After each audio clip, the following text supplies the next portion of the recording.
জয় গুরু সকলকে। বন্দে পুরুষোত্তম। সত্তর সহন ব্যাখ্যা পর্ব 12 সকলকে স্বাগত জানাচ্ছি। আজকে সত্তর সহন ব্যাখ্যার 12তম পর্বে। চলুন শুরু করা যাক। আজকে আলোচ্য যে বাণীটি থাকবে আমরা সেখানে চলে যাব। প্রথমে আমরা সত্তর সহনের বাণীটি শুনে নেব, তার পরবর্তীতে আমরা ব্যাখ্যাটি জেনে নেব। তো চলুন শুরু করা যাক। তো সত্তর সহনে যে বাণীটি রয়েছে, তুমি লাখ গল্প করো কিন্তু প্রকৃত উন্নতি না হলে তুমি প্রকৃত আনন্দ কখনোই লাভ করতে পারবে না। পরম পূজ্যপাদ শ্রী বরদা কর্তৃক ব্যাখ্যা।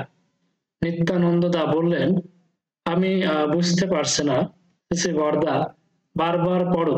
ধরো তুমি পরীক্ষা দিয়ে 3rd ডিভিশনে পাশ করেছো, কিন্তু বলছো তুমি 3টি বিষয়ে লেটার নিয়ে পাশ করেছো। লোককে গল্প করছো, তাতে কি ঠিক ঠিক আনন্দ পাচ্ছ?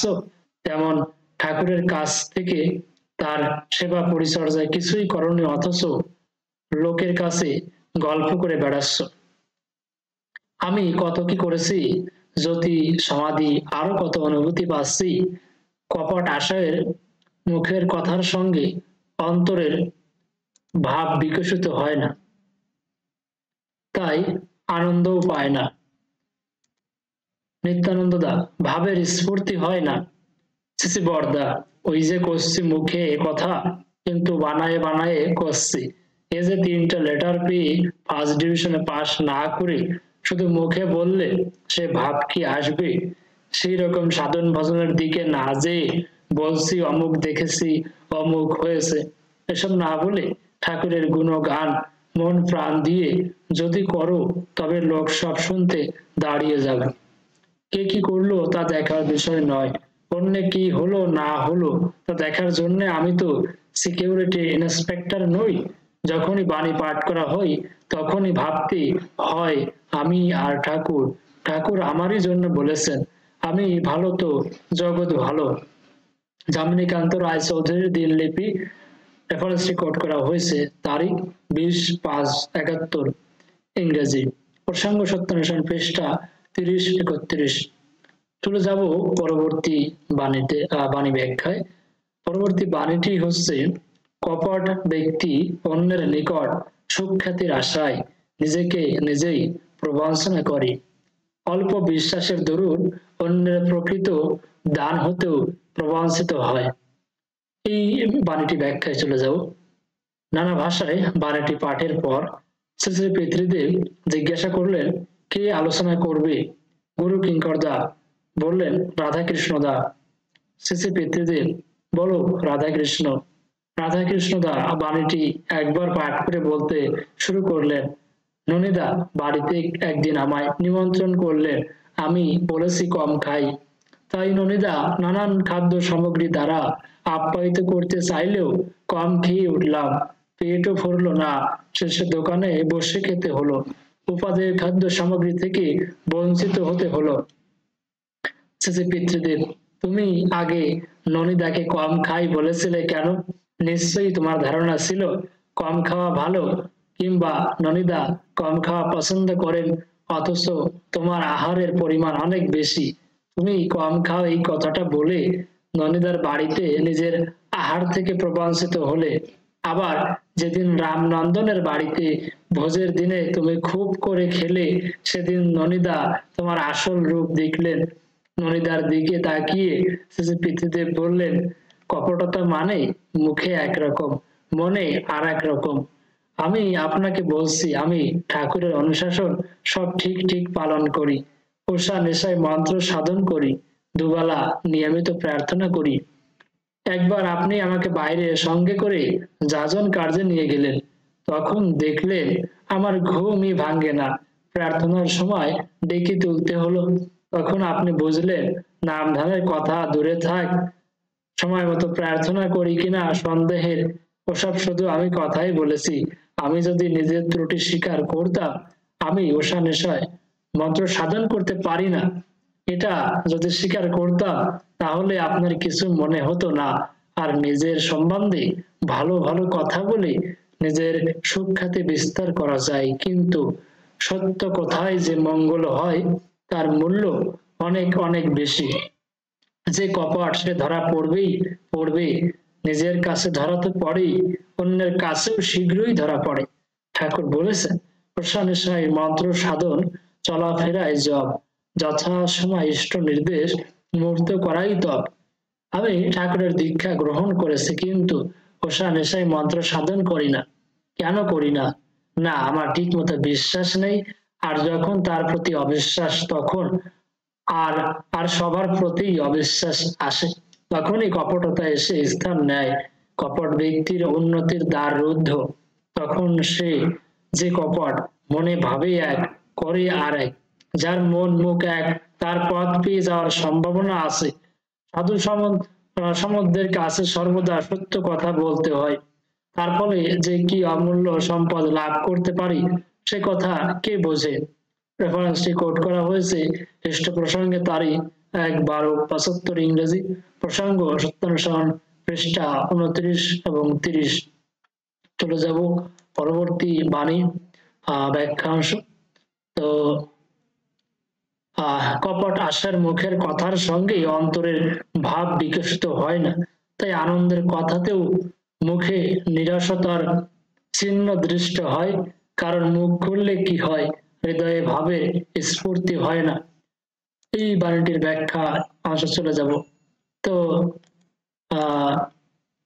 ইষ্টরঞ্জন দা বললেন, কপট সেই যে মুখে বলে এক, ভাবে আর এক, বাস্তবে করে না। ওষা নেশায় মন্ত্র সাধন, চলাফেরায় জল। এই যে ঠাকুরের এই বাণী আমি চর্চা করি না, অথচ যদি মুখে বলি তবে সেটার ভাব আনন্দের হয় না।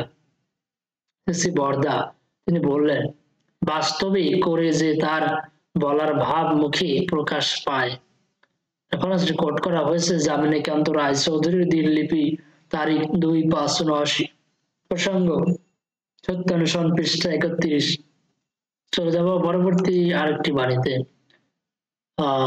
অমৃতময় বাড়ি, কপটের নিকট তিক্ত লবণময়, তীরে যাইয়াও তার তৃষ্ণা নিবারিত হয় না। পরম পূজ্য পদশ্রী বর্ধা কর্তৃক ব্যাখ্যা। শ্রী পিতৃদেব উপস্থিত সকলের পানে তাকিয়ে জিজ্ঞাসা করলেন, কি ঠিক আছে? শ্রী কণ্ঠদা বললেন, আজ্ঞে না, আলোচনা করা দরকার। শ্রী পিতৃদেব, কে আলোচনা করবে? তার নির্দেশ পেয়ে শ্যামাপ্রসাদ মুখার্জি দা আলোচনা শুরু করলেন। শ্যামাপ্রসাদ দা, এখানে কপটের স্বভাব কি তাই বোঝানো হচ্ছে। হরিপদ দা বললেন, এখানে প্রশ্ন হলো, অমৃতময় বাড়ি কপটের নিকট তিক্ত হয় কি করে? কপটই বা কাকে বলবো? শ্যামাপ্রসাদ দা বললেন, কপট হলো সেই যে তার নিজের স্বরূপ প্রকাশ করে না। সে নিজে ভালো তা সে দেখাতে চায়। তার মনের ভেতর এবং বাহির সম্পূর্ণ আলাদা। সে মুখে যা বলে করে তার অন্য, নিজেকে সবসময় আড়াল দিয়ে চলে। সেজন্য সে কোনো বস্তুর স্বরূপ বুঝতে পারে না। যা কল্যাণপ্রদ, যা মঙ্গলপ্রদ তা বুঝতে পারে না। তাই অমৃতময় বাড়ি তার নিকট লবণময়। গুরু কিঙ্করদা, এখানে প্রথমে প্রশ্ন ওঠে, কপট কি? মন মুখ যার এক নয় সেই কপট। যার বলা ও করার মধ্যে ফাঁক থাকে সেই কপট। শ্রী পিতৃদেব বললেন, মন মুখ এক না হওয়া কেমন? উত্তর দিলেন হরিপদ দা। তিনি বললেন, মনে হচ্ছে সত্য কথা বলবো, কিন্তু মুখে মিথ্যা কথা বলছি। মনের এক্সপ্রেশন বা প্রকাশ হচ্ছে না, এটাই হচ্ছে কপটতা। শ্রী পিতৃদেব ঘাড় নেড়ে সম্মতি জানালেন। হরিপদ দা বললেন, তাহলে যেখানে মনে যা হচ্ছে তা যখন মুখে বলছি, সেখানে কপটতা থাকে না? শ্রী পিতৃদেব বললেন, হ্যাঁ। কপটতা কেমন? যেমন ধরো, কেমন করে আমাদের ইষ্টভীতি করতে হবে, কেমন ভাবে কোথায় পাঠাতে হবে, সেসব ঠাকুর আমাদের বলে গিয়েছেন। শুধু বলেই যাননি, দীর্ঘদিন ধরে আমাদের বাস্তবে অভ্যস্ত করিয়ে গিয়েছেন। আমি জানিও তাই, কিন্তু করি অন্যরকম, কিংবা অন্যদের ওইভাবে আমি যেভাবে করি করার প্ররোচনা দিই। এটাই হচ্ছে কপটতা। গুরু কিঙ্করদা বললেন, আগে কপটতার হাত থেকে উদ্ধার পাওয়ার উপায় কি হবে? পিতৃদেব বললেন, সবচেয়ে ভালো দাওয়াই হচ্ছে আমি তার ইষ্টের এই বোধ, আমার ঘর সংসার সবই তার, আমার যা কিছু আছে ভালো মন্দ সবই তার, তার প্রতিষ্ঠার জন্য আমার জীবন। যেমন হনুমান, হনুমান যেখানে যা করেছে ভালো মন্দ সেসব ইষ্ট স্বার্থ প্রতিষ্ঠার জন্য, এতেই সব মঙ্গল প্রসূ হয়ে দাঁড়িয়েছে তার কাছে। গুরু কিঙ্করদা বললেন, যারা ওরকম হনুমানের মতো তাদের ব্যক্তিত্ব তুলনা হয় না। শেষে পিতৃদেব বললেন, ঠাকুরের বলা আছে ইষ্টার্থ পরায়ণতায় যেদি যারা, তাদের ব্যক্তিত্ব অটুট থাকে। পরমেশ্বর দা প্রশ্ন করলেন, আগে ব্যবহারিক জীবনে কিভাবে কপটতা লুকিয়ে থাকে? হয়তো নিত্যানন্দ দাকে আমি দেখতে পারি না, তার নিন্দাই করি, কিন্তু নিত্যানন্দ দার নিকট তা মোটেই প্রকাশ করি না, তার প্রশংসাই করি। এটাই কি কপটতা? শেষে পিতৃদেব পরমেশ্বর দার কথাই সম্মতি জানিয়ে কপটতার হাত থেকে মুক্ত হওয়ার উপায় প্রসঙ্গে বললেন, হ্যাঁ, এই জন্য ইষ্টকে কেন্দ্র করে চলতে হয়, তাহলে আর ওই ভাব আসে না। আমাদের ইন্দ্রিয় গুলো ইষ্টকে কেন্দ্র করে পরিচালিত করা উচিত। এটাই হলো সুখ ও শান্তি লাভের একমাত্র উপায়।